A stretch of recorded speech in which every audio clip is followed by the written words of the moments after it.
เสน่ห์นำพายมาเมืองฟางดอยดง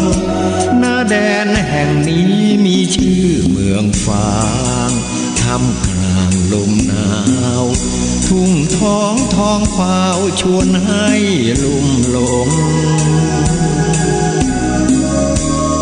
หากแม้นใครเยือนสักครั้งก็คงยากแท้ลืมลงเมืองฝางฝังใจ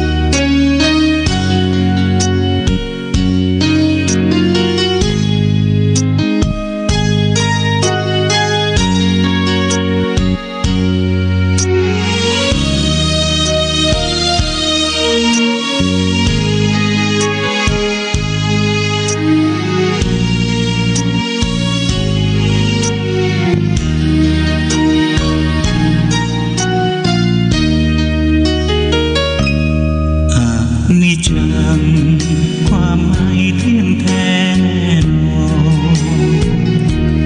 บั่นทอนกับความรู้สึกผิดหวังตั้งใจไหมสิ่งใดไม่สมใจดังทุกครั้งตั้งอยู่ไม่ได้ดับไปอนัตตา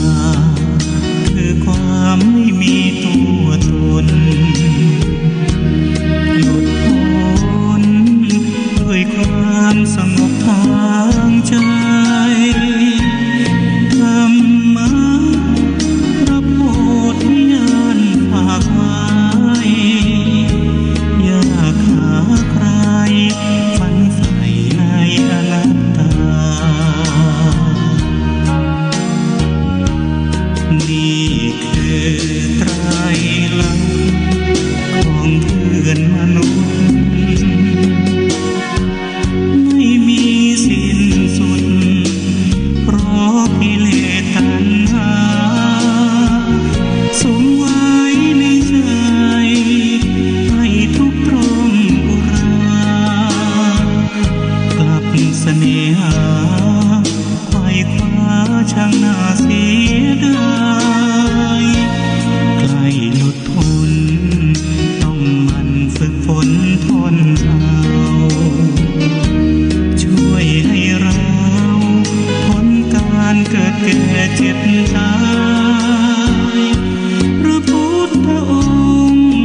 ทรงตรัสพระธรรมบรรยายไตรลักษณ์ให้ใหญ่อนิจจังทุกขังอนัตตา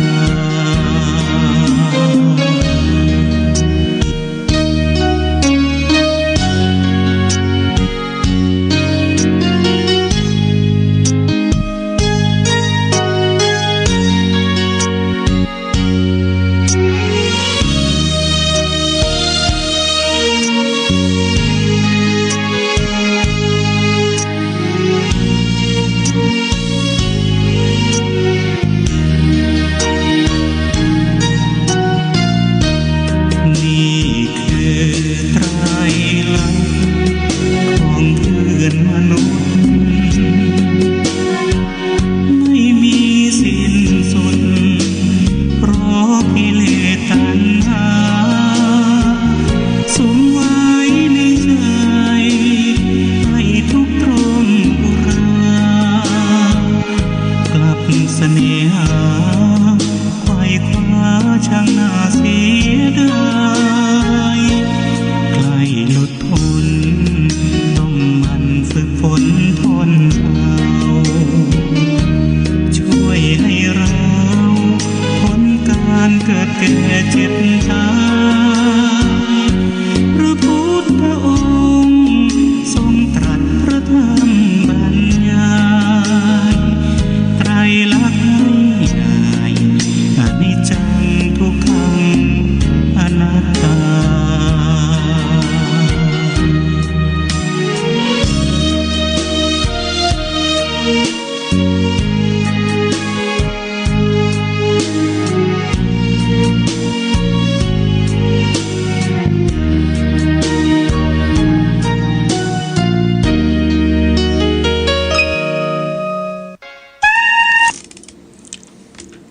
ระญาติโยม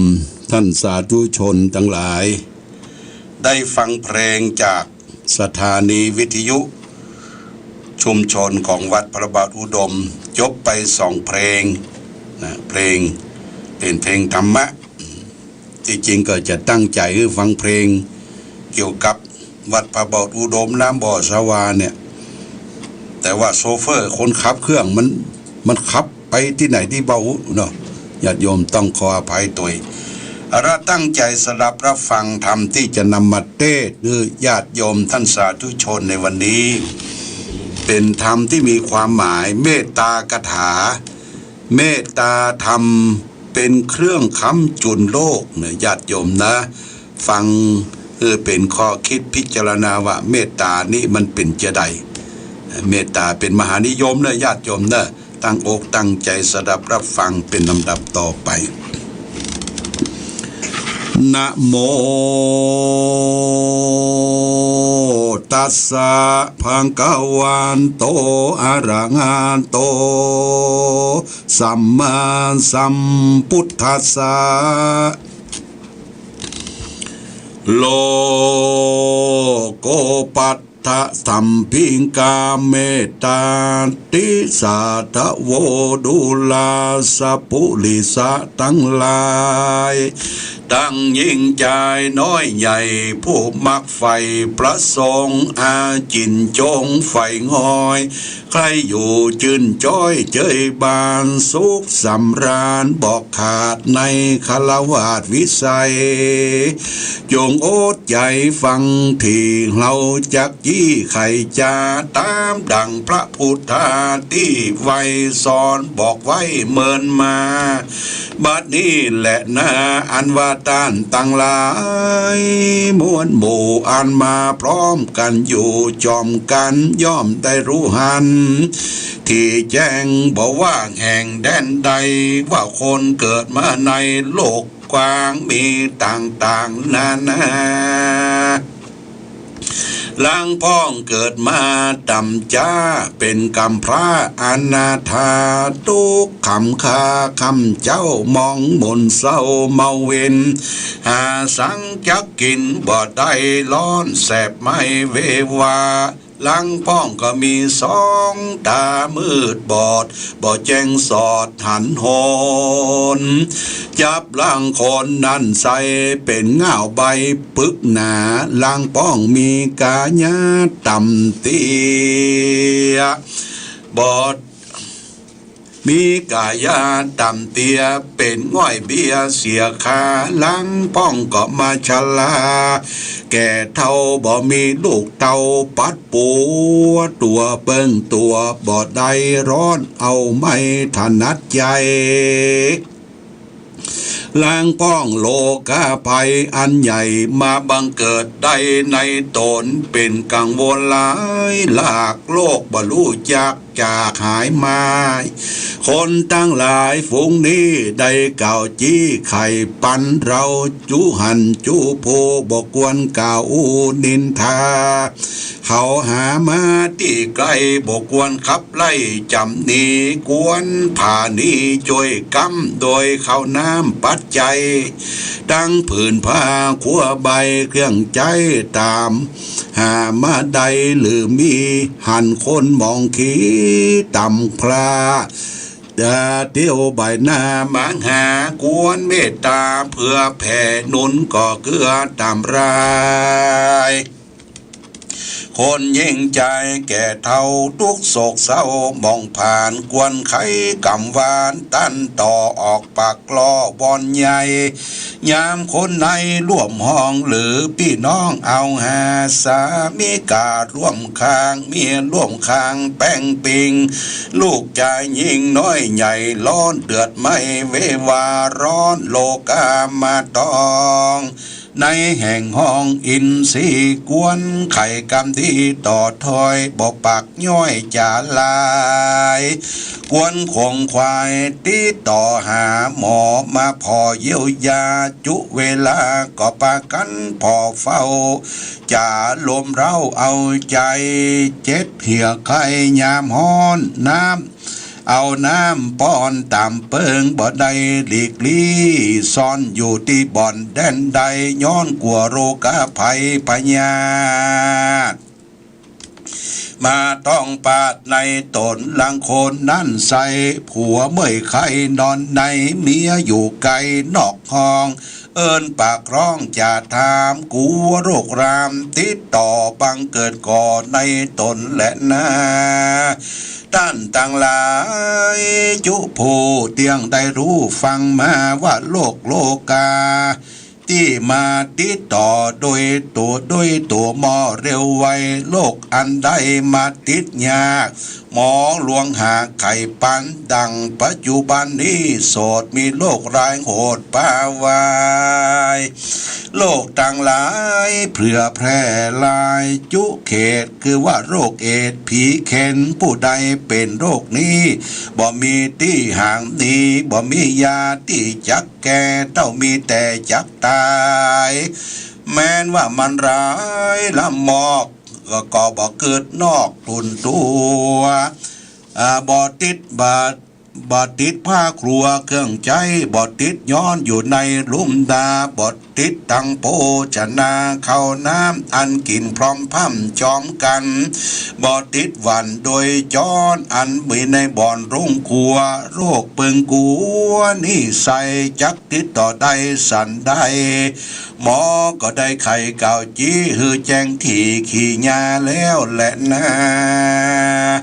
ตัดสมาเหตุนั้นเราขอหนุ่มเท่ายิงใจได้จ่าไม้เมียดไว้เอาเป็นไม้ไตเตรียมตนแม่นมีคนเป็นเอด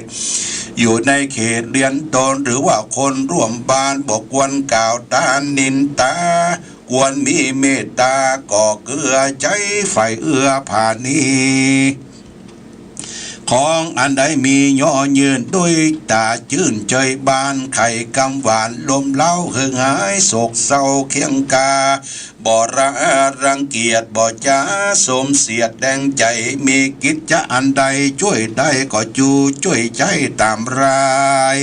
คนบ่สบายได้รู้ว่าคนอยู่รวมอยู่เรียนตนมีกังวลใจสอดบัลละตอด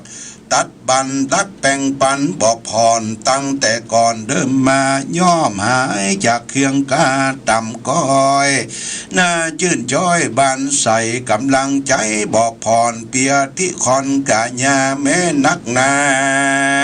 บ่น้อยย่อมจักก้อยเบาบางและนาอันว่าคนยิ่งใจน้อยใหญ่ร่วมอยู่โลกไตปัทวี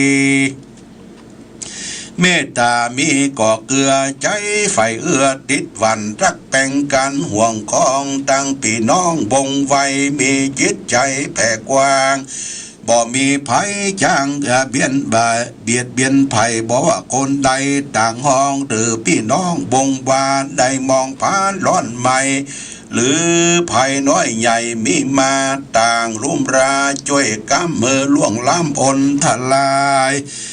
ได้หายร้อนไม่อยู่ได้สุขสวัสดีเมตตาไม่ตีนี่เรานักป่าเจ้าไข่ปันว่าเป็นเจียกปันจ่องก้องยังแห่งห้องหัวใจแห่งคนในโลกไตตั้งอยู่ในเมื่อนานสุขสำราญจื่นเจ้านับแผ่นดาวอนาถาและนาคนผู้ใดจอดบลาทอดดวงตายังเมตตาธรรมนิสัยเตียนยอมได้อานิสงส์ตามใจจงไฟห้อยมีบ่น้อย11ประการดังพระจินามานติไว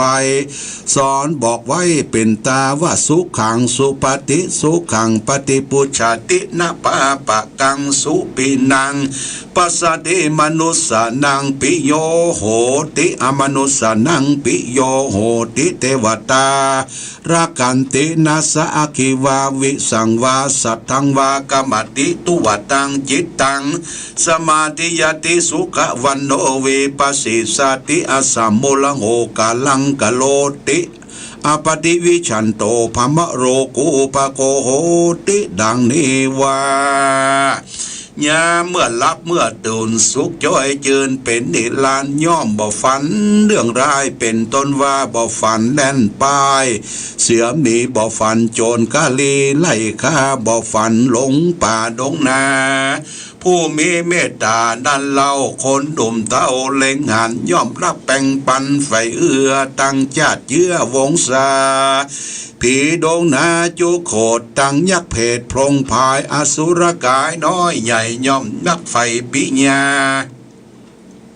มีสิเนหารักขอดบ่มาสอดราวีเทวดามีมวลหมู่ว่าอยู่แดนใดย่อมมีใจไฟอ้อยขาวกล่าวถ้อยยอกุลช่วยกำจูอุดหนุนเนื้อใดร้ายหายร้อนไม่เครื่องกาผู้มีเมตตานี่ใส่ไฟบ่อนใดไม่ดีหลีงวนปิดมีหลายสิ่งแม้นปิดละยิ่งป่านใดตั้งดาบคมใสเถื่อนกล้าตั้งมีดพระคมบางยอมหายจางกล้ากล้าดบ่อาจจะต้องปาดอินทรีเมตตามีบ่ผ่อนจิตบ่หอนกวัดไฟมีจิตใจนิ่มเตี้ยงบานด้วยด่วนสันเร็วไวมีนาใสชื่นจ้อยปุ่นดีไฟห้อยเล่งแยงจุงายแรงคำเจ้าบรุมนเศร้าเคียงขี่ยามจักงามว่าจักดับอินทรีกรากาชีวิตจักขาดสูญกลัมบ่รงโหนตังกุมกว่าบ่ปันบาเววาการมรณากลาพากตายละจากเมืองโคนย่อมเอาโดนไปเกิดจันฟ้าพรหมเลิศไปบนบว่าจะแรนาตัดสมาเหตุนั้นเล่าขอหนุ่มเต้ายิงใจจงคงควายกังต่อเมตตาต่อถึงกันยามได้หันหรือรู้ว่าคนเราอยู่เรือนตนหรือว่าคนต่างห้องได้ทุกโศกต้องเครื่องกาย้อนอนาถากันอยากทุกลำบากทันยัดใจหรือว่ามีโลกาภัยมากน้อยมาจ่องห้อยกาญากวนมีเมตตาช่วยกำโดยข้าวน้ำอาหารไข่กำหวานต่อถอยโดยกำอ่อนอ้อยวอนหูเว้นกำมึงกูอยากจ้าเว้นกำแจ้งด่าสามานความสุขสำราญจื่นจ้อยย่อมจ่องห้อยมีมาบ่อยากจะเรนาอันว่าเมตตานี่นากำโลกคือทุกโศกสูญหายคนยิ่งใจใหญ่น้อยบ่ละปล่อยวังตายังเมตตาธรรมนี่ใส่จากสุขบ้านควายอนาพับโลกาแผ่นควางแปรกว้างทุกย่อมห่างหายหนีจักสำราญดีจื่นยาวตัวแผ่นดาวปัดเท่าพีการเมตตาหนีจากโลกจักโศกมองผ่านหาความสำราญบ่ได้เดือดร้อนไม่ควายแดนดินบ่อยากจะแระนานี่ที่ตังขีญาสังวรณาวิเศษจางห้องเหตุเมตตาทำเป็นเครื่องกำจุนโลกก็บังกมสมเร็จเสด็จญาติโยมท่านสาธุชนได้ฟังธรรมเมตตากถาเมตตาเป็นเครื่องค้ำจุนโลกเมตตานี่เป็นธรรมะของผู้ใหญ่ของพ่อของแม่ของครูบาอาจารย์เพราะว่าเราเป็นผู้ใหญ่นั้นควรจะมีเมตตาธรรมสี่เมตตาธรรมสี่ก็คือพรหมวิหารสี่ซึ่งประกอบด้วยธรรมะสี่ข้อนะ1เมตตาความรักใคร่2กรุณาความสงสาร3มุทิตาความพอยินดี4อุเบกขาความวางเฉยเมตตากรุณามุทิตาอุเบกขาเนี่ยมีประจำจิตประจำใจของบุคคลใดชื่อว่าเป็นพระพรหมเป็นพระพรหมของลูกเป็นพระพรหมของลูกศิษย์ลูกหาเป็นพระพรหมแก่ผู้คนที่ได้พบได้หันได้มาสักการะบูชาเมตตาสี่เมตตาพรหมวิหารสี่เนี่ยญาติโยมเปรียบเหมือนพระพรหมมีสี่หน้าสีหน้าก็คือหมายถึงพรหมวิหารธรรมขององค์สมเด็จพระสัมมาสัมพุทธเจ้า หน้าหนึ่งคือหน้าเมตตา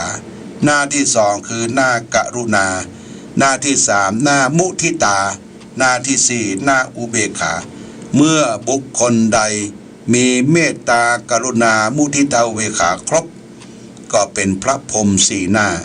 เขาจะไหว้พระพรหมก็ไหว้พระเพลิงจำเฮือนของเขาประจำบ้านจะประจำจองของเขา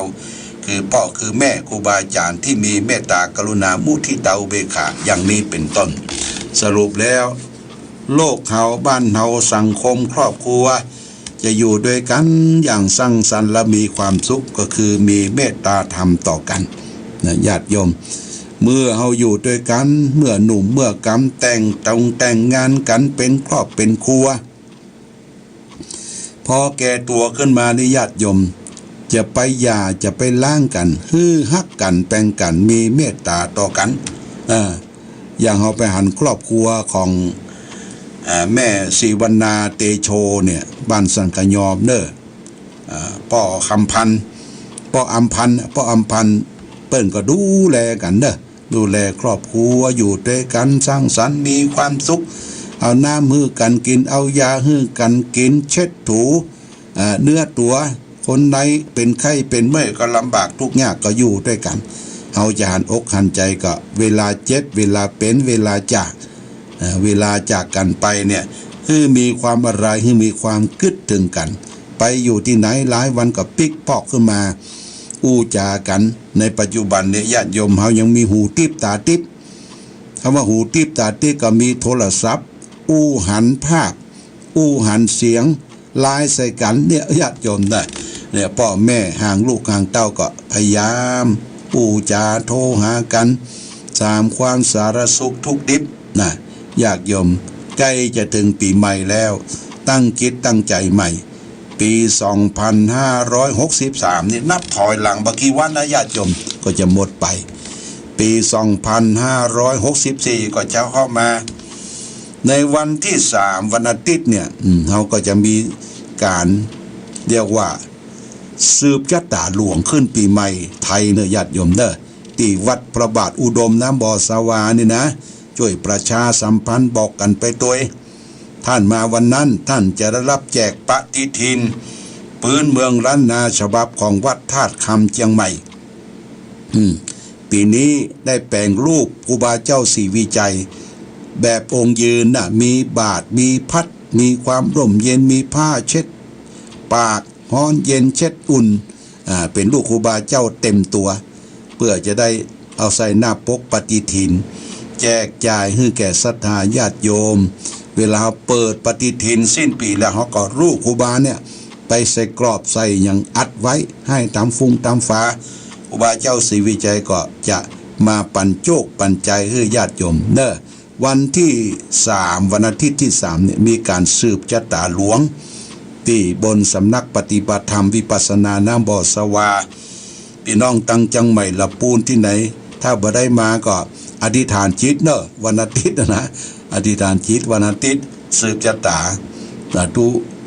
เจ้าพระสงฆ์ก็ประมาณสัก15รูปได้มาเจริญก่อนจะมีการสืบชะตาเพิ่นจะมีการเทศธรรมใจญะ7ประการใจญะมงคล7ประการซึ่งเป็นธรรมกัมปีพื้นเมืองเนอะกัมปีพื้นเมืองไม่ใช่คำไทยนะเป็นกัมปีพื้นเมืองนิมนต์ทุกเจ้า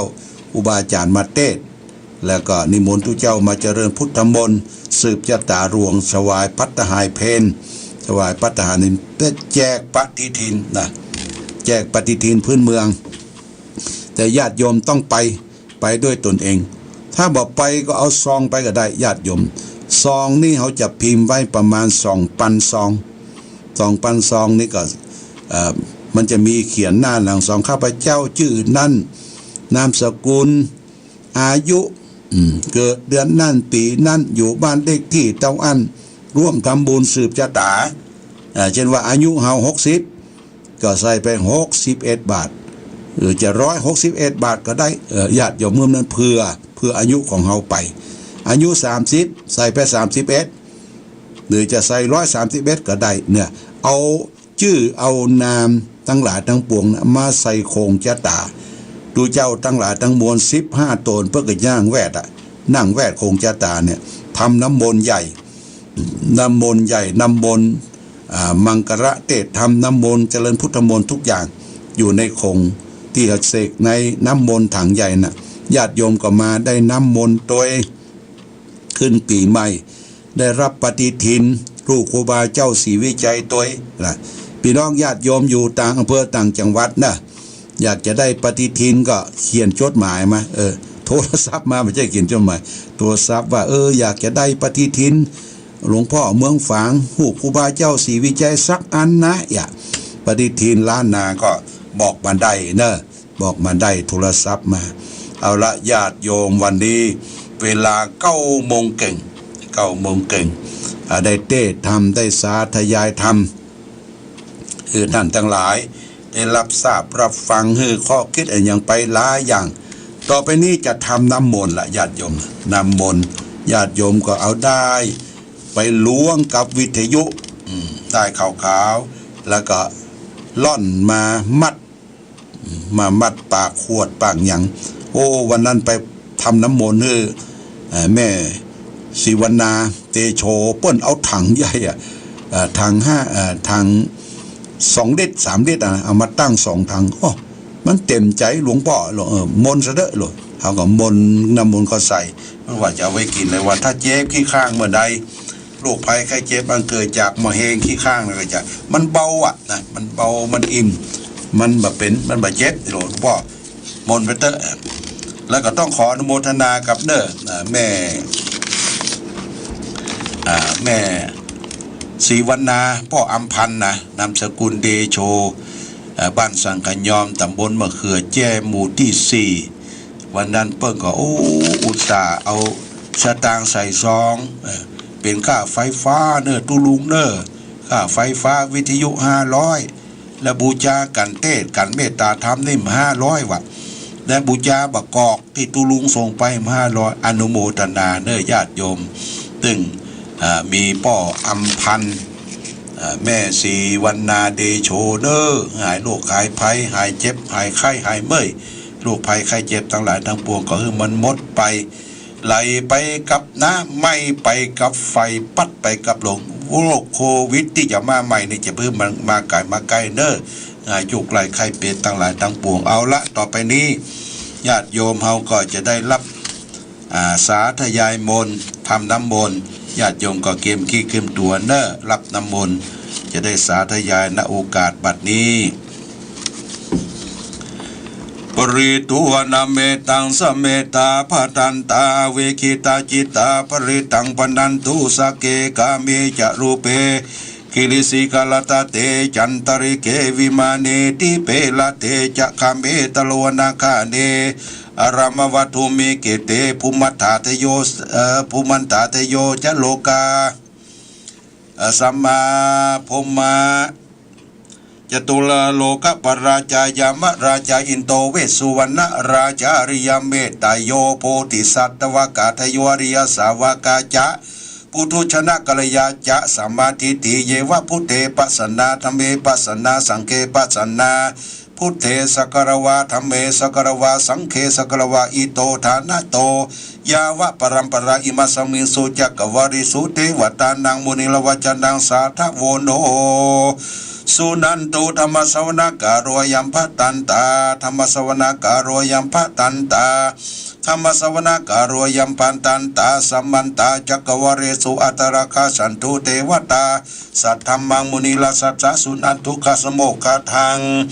นะโมตัสสะภะคะวะโตอะระหะโตสัมมาสัมพุทธัสสะนะโมตัสสะภะคะวะโตอะระหะโตสัมมาสัมพุทธัสสะนะโมตัสสะภะคะวะโตอะระหะโตสัมมาสัมพุทธัสสะพุทธังสรณังคัจฉามิธัมมังสารนังคัจฉามิสังฆังสารนังคัจฉามิตุติยัมปิพุทธังสารนังคัจฉามิตุติยัมปิธัมมังสารนังคัจฉามิตุติยัมปิสังฆังสารนังคัจฉามิตติยัมปิพุทธังสารนังคัจฉามิตติยัมปิธัมมังสารนังคัจฉามิตติยัมปิสังฆังสารนังคัจฉามินะโมเมสัพพะปุตตานังตาวาติงสาวาลาลักขโนตันทังกะโลมหาวิโลเม เมทังกะโลมหายาโสสระนังกะโรโลกาอิโตติปังกะโลสุตินทันโลกุนจันโดชนะปะโมโคมังกะโลปุริสสะโพสุมาโนสุมาโนทิโลเลวะโตลาติวัตโนโสปิโตคุณสัมปันโนอนุมาสติชันดุตตโมปัตุโมโลกาปัจโชโตนาลโทวรสารถิปัตุมุตตโลสัพพะโลกาโกสัตตสโลสุเมโตอากาปุกะโลสุตโตสัพพะโลกาโกปิญญาสตินาลาสโพอัฏฐติกโรณิโกธรรมทัสสีนโมนุโททิตัสสุอาสโมโรเกติโทจะทวารงบุโตจาวโรปุโตวิปัสสิจานุปโมสิกิสปะหิโตสัตเวสปุสุขาจายโกกากุสันโตสัตวะโหโกนะกามโนลัญญัญจะโหกัสสโปสิลิสัมปันโนโคตโมสกยาปุงกโวอัตวิสติสังฆตาอิเมพุทธามหิติกากลุณคุณสัมปันนาสัพพะโลกาปิปุสิตาเอเตทัสสะปราเอเตทัสสะปราพุทธาอุตตมะกัปปุกลาเตปิสังฆคุณาอาสุปิติเยอามาตังปัตตังเอเตปุตตาติตาจะเมจะมังกลาโหติสัพพตาตวิสติเมพุทเทอาหังวันตามิสัพพตาเตสังญาเนนะสีเลนะขันติเมตตาปะเลนะจะเตปิโตอนุรักขันโตอรุขายนะทุเขนัญจะทวิสเปอาจเตปิโนอนุรักขันโตอรุขายนะสุเขนัญจะทวิสติเมพุทเทโยนะโรสลนังกะโตกัปปานิสัตตสหัสนิทุกขติงโนคัจจติอัทวิสติพุทธปาริตังญาณิทะปูตานิสัมมาคตานิภูมานิวายานิวะอันตลิเกสัพเพวะปุตตาสุมาณาปวันตุวะโสปิสักกะสุนันสุปาสิตังตัสสมัยปุตตานิสัมเมตตาสัพเพเมตังกัลโลกามนุชิยาปัจฉายาทิวจารตุจะเหรันติเยพลิงตัสมาหิเนลคติอปมาตายังกินชีวิตังอิตาวะหุลังวาสเกสุวายังรัตนังปณิตังนานุสัมมาทิตาตากเตนะอิตังปิปุเทรัตนังปณิตังเอเตนะสัจเจนะสุวัติทุขยังวิลาคังอามาตังปณิตังทยสกะสกยมุนิสัมมาหิโตนะเตนะธรรมเมนะสมาธิกินจิอิตังปิธรรมเมรัตนังปานิตังเอเตนะสัจเจนะสุวันตุยัมพุทธเสโตปริวันนายิสุจิงสมาธิมันนันตลิกัญญูสมาธินาเตนะสมโมนาวิชติตัมปิธรรมเมรัตนังปานิตังเอเตนะสัจเจนะสุวันตุเยปุกลาอัตสตังปัสสตาจัตตาริเอกันิโยกันิหนติเตทักขินายสุขตัสสาวกะเอเสสุทินานิมหาภลานิธัมปิสังเครัตนังปานิตังเอเตนะสัจเจนะสุวันตุเยสุปโยตามานาสัตถินานิกามิโนโคตัสมาสัจมิสัพพสัพปติปตามาตังวิลังอาลตามุตานิปุติปุชมานาอิธัมปิสังเครัตนังปานิตังเอเตนะสัจเจนะสุวันตุยตินทักกิโลปัทวิสิโตสียาจตุปิวัตติปิอสัมปะกะปิโยจตุปมังสปุริสังวัฏมิโยอริยสัจเจอเวจปัสสติอิธัมปิสังเครัตนังปานิตังเอเตนะสัจเจนะสุวันตุเยอริยสัจจานิวิภายันติคัมภิลปัญเยนะสุเตสิจาติกินจาปิเตโหติสัพพปมาตานะเคภวังอัตตมายามาทิยันติอิตัมปิสังเครัตนังปานิตังเอเตนะสัจเจนะสุวันตุมหาสวัสสะทัสสนะสรัมปัฏฐายาจะสุตรามาชันดิตาปวันติสกายติวิชิกิตันจิศิลปตังวัติยะตันติกินจิตตุปะเยเสติวะเวปมุตโตจะอธิฐานาติอโปกตุงอิตัมปิสังเครัตนังปณิตังเอเตนะสัจเจนะสุวันตุกินจาปิโสกัมมังกโรติปะปะกังกายเยนวาจาอุตติสนาอาราโปโตสตปฏิชาดาอาภาปาติตะปัฏฐติบุตตาอิธัมปิสังเครัตนังปณิตังเอเตนะสัจเจนะสุวันตุวนาปคุมเปยถาปุจติสกิหามานาเสปธรรมิสกิเหปัตุปมังธรรมวรังอติสยิอิภานาคามิงปรมังหิตายาอิธัมปิสังเครัตนังปณิตังเอเตนะสัจเจนะสุวันตุวะโรวะรัญโยวะระโทวะระหะโรอนุตตโรธรรมวรังอธิสยิอิตัมปิพุทเทรัตนังปณิตังเอเตนะสัจวะเจนะอุตุเตขีนังปุลานังรางวันดิสสังภวังวิลติตายติเกภวสัมเมเตขีนาพิชาอวิลุนิฉันทานิพันธิเลยะถายัมปฏิโพหิตัมปิสังเครัตนังปณิตังเอเตนะสัจเจนะสุวันตุยานิทัพพุตา นิสมากตานิปุมานิวายานิวะอันตะเลเกตตากตังเทวมนุสสะพุทธิตังพุทธังนามัสสะมาสุวัติอุตุยานิตาพุทธา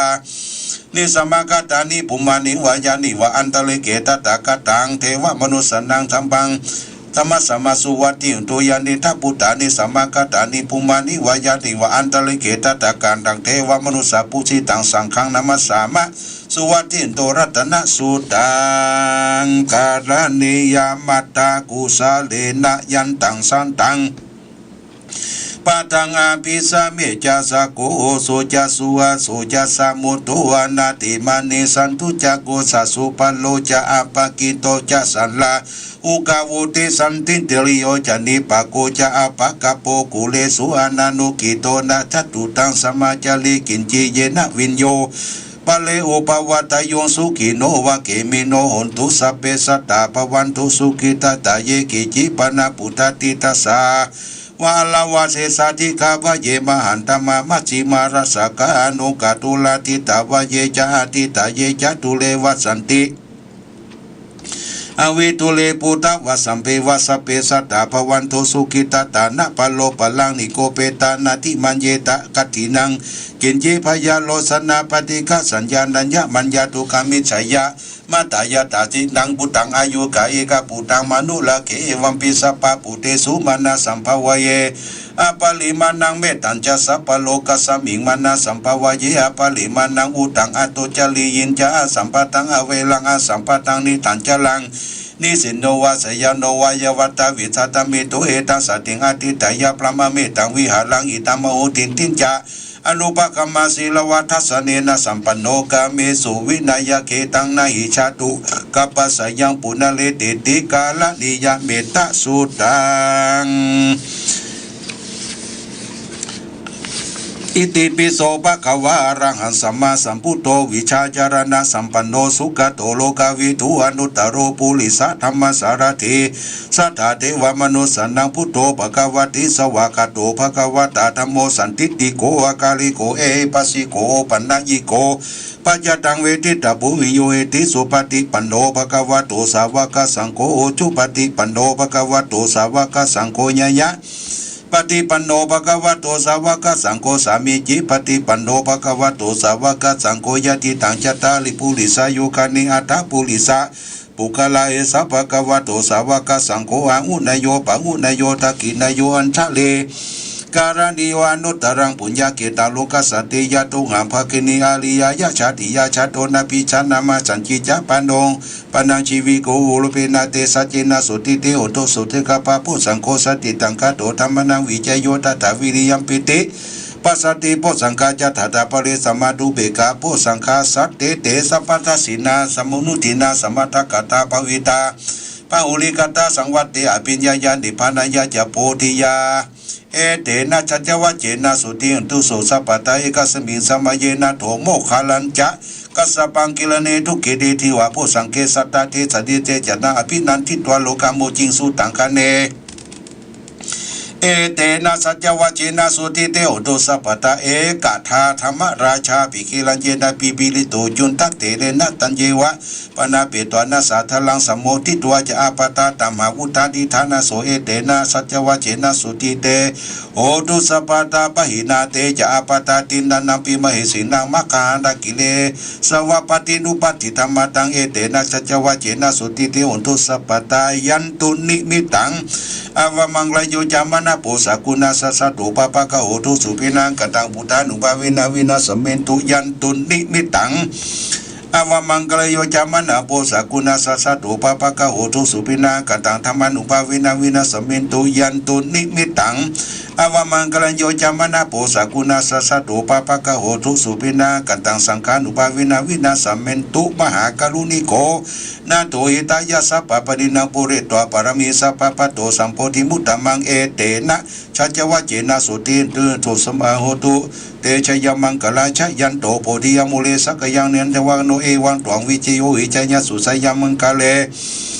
ปราชิติปรังเกสีเสปทวิบุกะเลอเปเกสัพพพุทธนาอาคัปปะโตปโมทติสุนักตังสุมังคลังสุปปะตังหุติตังสุขโนสมุโตจะสุยิตังประมาจาริโสปทกินังกายกัมมังวาจากัมมังปทกินังมโนกัมมะปฏิริเตปทกินานิกัตวันนาลพันตเตปทกิริโสอัตระโตสุกิโตวิรุณโหพุทธศาสเนยโลกสุกิโตสาสเปยะเรปิสาอัตระตาสุกิตาวิรุณาพุทธศาสเนยโลกสุกิตาวิสาสเปยะติเปติอัตระสุกิตาวิรุณาพุทธศาสเนอโรกาสุกิเดวทัสสัมปิยัตปินัตติเมสรนังอัญญังพุทโธเมสรนังวลังเอเตนะชัจวะเจนะโอนตุเตชยมังกลานัตติเมสรนังอัญญังธัมโมเมสรนังวลังเอเตนะชัจวะเจนะโอนตุเตชยมังกลังนัตติเมสรนังอัญญังสังโฆเมสรนังวลังเอเตนะชัจวะเจนะโอนตุเตชยมังกลังยังกินจิรัตนังโลเกวิสัตติวิวิตังพุทโธรัตนังพุทธสมานัตติตัสมาโสติภวันตุเตยังกินจิรัตนังโลเกวิสัตติวิวิตังพุทโธรัตนังธรรมสมานัตติตัสมาโสติภวันตุเตยังกินจิรัตนังโลเกวิสัตติวิวิตังพุทโธรัตนังสังฆสมังนัตติสัทธมาโสติภวันตุเตหิริโอตปะสัมปันนาสุกาธรรมสมัยตาสันโตสัพพุริสาโลเกเทวะธัมมาติวุจาเรสันติปะกาปัตนาสันติปัตตาวัญชนะมัตตาปิตาชนิกันตาชตเวตังปฏิกัมมังอาทิอุณจาวิจโยธรรมโลเกอนุตตโรสัพพสัตตหิตาตัญญาตวงขันหิเทวติปริวาเจลาจักันเตมนุสักเนปยเกปิเสปยปัสมามรุตุตปิตัวกรรมจริตังจัตเทวานุภาเวนะอุตุเทวสุเกสัทธาสุทัสสิลังสมาทยะธรรมจุจริตังเจเลตเสวานุภาเวนะอุตุเทวสุเกตาตาลิขิตังจินติตังพุทธังทลนังวัจนังกลุงปะเลตังเทสนังตุโตตัสสะยุปวัตติสักขะตัวพุทธรัตนังสักขะตัวธรรมรัตนังสักขะตัวสังฆรัตนังอุสตังอุตตมวรังหิตังเทวมนุสนังพุทธเตชินาสุตินานะตันตุปัตตวาสัพเพทุกขาสัพเพพญาสัพเพโลกาวุปัสสมินดุเตเพสัจจังเทวมนุสนังกดุกันติติตังละสังอัมพิลังละวันเจวัสสะภะพยาติวินาสันตุเอกตวิติจตุปัญจสัสสตตินันทถายาวทุขาวินาทันตุชีวิตานานุภาเวนะโหตุเทวสุเกตตาชีวิตานาจโยตตาอุสตังธรรมังวรังสัลิลังทุกังนาเสติเพสัจจังธนามุตตมันตัสมะกริยากริยังนิจยังสัมปริยังปุญญานิปโลกัสสมิปฏิทาโอติปานินังอิมินาชีวิตเทนดาตุมังกังกิงภวิสัติติกายุกัสสตาอุตุสุเกตาอุตุสัพพตาโยโตตาตาเนสกัจจังศีลวัตติสุตาติสุตนาทานังทัตวาชีวิตนังมหาพลังเอวังมหิติกาเอสายติตังปุญญสัมปตาตัสสมาธิลาภสังสันติปันติตากตะปุญญตันติอธิอุณจาวิจัยโยนิธิโตอธิโลเกศิลังกุโนสัจจังโสยุทยาเตนะสัจเจนะกหามิสัจจกรีมุนตลังอวจิตวธรรมพลังชลิตัวบุพเกสเจพลวสายาสัจจกรีมหังสันติปะกาปัตนาสันติปัตตาวัจนามาตาปิตาชริกันตาชาตเวตาปฏิกัมมาสาสิจเตมหังมหาปัจฉลิโตสิกีวัตเสสิโสรสะกริสานิอุตกังปัตตวยตาสิเกสัจเจนะเมสโมอธิเมเอสาเมสัจปรมิติสุโขพุทธานังอุปโตสุขาสธรรมเทศนาสุขาสังกัสสามัคคีสมคันนันตโพสุโขคติโยเสโทสเนตัสมิเยโกตปฏิชัยโนวิชาจารณะสัมปันโนโสเสโทเทวมนุเสติวัตตปฏิอาทิโตรติมาปฏิจันติมาสันนตุคติโยตปฏิสายิตปฏิพรหมโนอัตสะพะโหรตังพุทโธตปฏิเตสะสาอโรคยาปะลามาลาภาสันตุติปรมังทานังวิสาสาปรมายาตินิพานังปรมังสุขังจบญาติโยมนะได้สาธยายมนต์ขององค์สมเด็จพระสัมมาสัมพุทธเจ้าผ่านข่ายพยานทางวิทยุมาสู่พ่อแม่พี่น้องศรัทธาญาติโยมท่านสาธุชนขณะนี้ก็เวลา9:47 นาทีเอาละจะเปิดสายรับสายแล้วเนอะอัลโหลโทรจากไหนกับนมัสการครับเจริญผายจากนักว่าพน้อยตาชัดเจนเนาะ แต่ชัดเจนดีเนาะ โอ้ ได้นำมนต์น้ำมูกพองก็ครับดีละโมตมาป้อน้อยตาสันพระคนที่บ่ยอมแก่เนอะฟังหลวงพ่อรู้วันแต่มันทูนมาติดฮะฟังถึงวันแล้วก็หลวงพ่อออกวันทุกวันศุกร์ถ้าผมโทรไปมันมาติดเตือเรียวกันสองเตืออีกเลยวันนี้ชัดเจนเนาะวันนี้เนาะวันนี้ชัดเจนดีครับโมทนาสาธุเนอะพ่อในตาสัมภาระเนอะครับดีมีสุขเนอะเจริญพรขอบคุณสายต่อไปญาติโยมฟังแล้วมีความคิดเห็นเป็นประการใดได้นำบุกนำมงมาก่ออันนี้ติ๊กเปิ้นโทรมาแต่กี้บ่ได้รับเนอะเจริญพรเจ้ากับแม่สาเจ้าแม่คำนวณบ้านดินดำเนาะเจ้าวันนี้ชัดเจนบ่ผิดหวังแล้ววันนี้เนาะชัดเจนดีบ่ผิดหวังเจ้าโมทนาสาธุได้แล้วเจ้าพ้นได้แล้วดีละอยู่ดีมีสุขนะแม่เด้อเจ้าเจริญพรแม่คำนวณบ้านดินกำลังเจ้าแจ้จ้อนเนาะแม่เนาะเจ้าแจ้จ้อนลำปางสายต่อไปญาติโยมเปิดสายเด้อเปิดสายแล้ว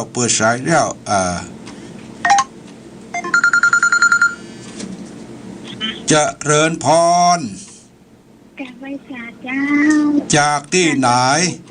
ฮะเจ้าคำใต้เป็นอะไรเจ้าคำใต้การงามเจ้าบ้านอย่างแม่บ้านอย่างบ้านสะพานงามเจ้าบ้านสะพานงามชื่ออย่างเหรอแม่มาลัยเจ้าแม่มาลัยดอกคำใต้บ้านสะพานงาม062เนาะ757เนาะ757 9695นะไหมเนาะเจ้าจะเลินพรชัดเจนดีก่อนหมดดีนะใช่เจ้าฟังของคืนนั้นอรุณีเนี่ยเจ้าคุณอรุณีชัดเจนดีเนาะจ้าฟังเทศชัดเจนดีก่อเข้าใจก่อชัดเลยเจ้าเข้าใจเจ้ามันเป็นธรรมะในใจเนาะใจก็สว่างสวัยเจ้าดีละสุดท้ายก่อนอันแปลงน้ำมนต์ไปฮือแล้วเนอะสวดมนต์ไปฮือแล้วเนอะอยู่ดีมีสุขเนอะนั่งไหวอยู่เจ้าโชคดีปีใหม่เนอะอยู่ดีมีสุขเจริญพรอันนี้มาตั้งไก่เนอะปุ้นเปิ้นก็โทรมาตั้งไก่โมทนาสาธุสายต่อไปเจริญพรพี่อ้ายเวียงป่าเป้าครับกราบนมัสการครับผมหลวงพ่อครับท่านชัดเจนดีครับชัดเจนดอกนี้เนาะยินดีครับผมแจ่มแจ้งชัดเจนได้น้ำมนต์ได้สปะแล้วครับผมครับได้น้ำซุปปวดต่อหัวครับดีโมทนาสาธุหลวงพ่อครับถ้าเป็นไม่ได้ท่านหลวงพ่อได้แม่กำนี่เขามากันทำสักครั้งนะครับเนาะได้มีร่างจะสอนไปบะไก่เท่าไรเด้อเนี่ยครับผมโยมพี่อ้ายป่นป่าจันเปิ้นเปิ้นเป็นหมอบีบหมอนวดโมทนาสาธุเนอะครับผมไปปล่อยป่าจันหมดแล้วก็ไปแวะกำมาเต็มที่ได้กำเนาะอันเป็นใจแล้วอันนั้นมันยกชัดเนี่ยครับคัดว่าได้คัดไปครับยกชัดครับยกชัดมันไปแวะมันแบบได้บีบมาเต็มที่มันต้องไล่เส้นไล่เอ็นหลวงพ่อเจ็บแคบอยู่นะแคบเนี่ยต้องตั้งตัวกันครับนั่นกะมันครับผมโมทนาเด้ออ้ายเด้อครับกราบนมัสการครับอ้ายเวียงป่าจันโยมป่าจันเวียงป่าเป่าโมทนาสาธุเปิ้นมีเมตตาสายตาบหันแต่ว่าทุลุงก็ไปแวะแล้วไปบุเปิ้นถวายนวดเจริญพรแม่สายทองกลับไปสาแก้วหลวงพ่อผมนั่งบนหาลูกเจียงใหม่มาตามได้น้ำมนต์4 ขวดอยู่นะไปลูกเจียงใหม่มาไปดาโคหลานซื้อบ้านเราทำบุญวันที่3นี่เจ้าดีก็ดีบุญอยู่เนาะได้4 ขวดแล้วมาถึงไฟลงถึงวัดที่นี่แหละสุดยอดบ้านทุ่งหยาบ้านทุ่งหยาอันบ้านห้วยการเนี่ยห้วยการเนาะ ห้วยการบ้านห้วยการนะกออนอการอ๋อบ้านห้วยการตำบลบ้านโฮงอำเภอบ้านโฮงจังหวัดลำพูนเจ้าอ๋อห้วยการเจ้าบ้านโฮงลำพูนแม่เนาะมันจะเข้ากล่าววันที่20นี่ละจ้ะจะบอกวันที่26ไปเข้ากล่าววันที่20เนี่ยวันเลือกตั้งเลยเจ้าแม่สายทองอยู่ใกล้ยังไงเจ้าโยมแม่อยู่บ้านห้วยการนะกับเจ้าแล้วพอดีมาอยู่กับลูกสอบวิทยาพันธ์นี่เลยทำบุญบ้านหลานนี่ค่ะเจ้าทำบุญปนิยมเข้ากรรมกันได้ไหมเนาะเจ้าเข้าบ้านโพธิมงคลกับข้าออกตัวเนี่ยเข้าวันที่11เจ้าเรื่องกรรมพัฒนาเนาะเจ้าได้เป็นโลกวัน7 วันเจ้าโอ้โตดีเลยสร้างบารมีเนี่ยแม่เนอเจ้าอยู่ดีมีสุขกำลังใจหลวงพ่อเนอเจ้าประกอบก็ได้เรียนอมเป็นยาเรียบร้อยแล้วเจ้าเจ้าขอบคุณนะเจ้ากำลังใจเจ้ากับไว้สาเจ้าแม่สายทองบ้านห้วยการบ้านโฮงละปูนสายต่อไปยังมีเวลา5 นาทีเนอะ5 นาทีเจริญพรแม่สุขบ้านร้องวปปเวียงป่าเป้าเนาะเจ้าก็ไว้สาเจ้าหลวงพ่อวันนี้ชัดเจนก็ชัดเจนดีเจ้าปวดท่อได้อย่างพ่อได้อย่างในน้ำมุนน้ำอะไรเนี่ยทานมดหลวงพ่อขอโทษด้วยค่ะถามว่าอายุหลวงพ่อได้จังเสร็จไรเนี่ยหลวงพ่อยังไม่สวดเก่งยังบ่อิดนะเจ้าโอ้อายุวัยรุ่นอยู่เด้อ68รุ่นเด้อเนาะเจ้าว่าอุ้ยสวดเถอะหายใจพวกมาต้านน่ะเก่งนะมันสวดมาเบิร์นแล้วเนาะแม่เนาะมันสวดมาเบิร์นปั่นจุกปั่นใจเฮ้ยญาติโยมทั้งหลายเด้ออยู่ดีมีสุขเด้ออันนี้แม่สุกมันร้องแม่สุกมันร้องเวียงป่าเป้าจำได้อยู่นะโมทนาสาธุเด้อแม่สุกเด้อจ้าคือกำลังใจหลวงพ่อเด้อขอบคุณอนุโมทนาสาธุเจ้าขอบสาเจ้าเจริญพรแม่สุกบ้านร้องวปปเวียงป่าเป้าจบลงไปอาสาต่อไปเจริญพรพ่อจ่าเจ้าอยู่แม่บัวคำเวียงหนูร่องเนาะบอกกอกได้เลยกะเจ้าแม่บัวคำก็จ้างแม่หนูร่องนะเจ้าแม่บัวคำท่าจ้างได้ทำน้ำใบโมกน้ำมนแล้วว่าไหว้ใหม่มือตัวเสร็จนั่งไหว้จุดจบเลยเจ้าโมทนาสาธุบุญใหญ่บุญหลวงนะไหมเนอะคำจูดอยู่ดีมีสุขเนอะเจริญพรสาต่อไปญาติโยมจะโทรเข้ามาเนอะ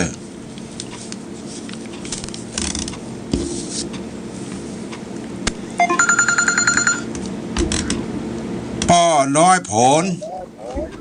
ครับโอ้ชัดเจนเด้อก็แจ้ซ้อนชัดเจนครับชัดเจนโมทนาสาธุครับวันนี้น้ำมนต์ก็ได้แล้วเด้อโอ้น้ำมนต์ก็ได้แล้วครับดีละติดตามรายการต่อไปนะพ่อเด้อครับทุกสุขก็ยังเป็นกู้ไปเกมกันเนาะครับอยู่ดีมีสุขรับฝันดีพ่อนายฝนเด้อครับผมเจริญพรสายต่อไปเหลือเวลาแห่งประมาณสัก3 นาทีเนาะ3 นาทีญาติโยมเจริญพรแม่สีคำนวลจ้าไม่จ้าจ้าไม่ได้มาพูดไม่แต่มันเอวพะเยาคงเนาะโอ้ไปกะบรรลุนกะไปกะเข้ามาเนี่ยเป็นบุญยังถึงเลยท่านยาวอย่างสู้ไปพะเยาเนี่ยนั่นคือเขาตรวจกันได้ร้านอาหารใกล้ๆนี่นะน้ำพริกผักลวกไปพะเยาเดี๋ยวถึงกินปลาส้มเนาะปลาส้มกันเลย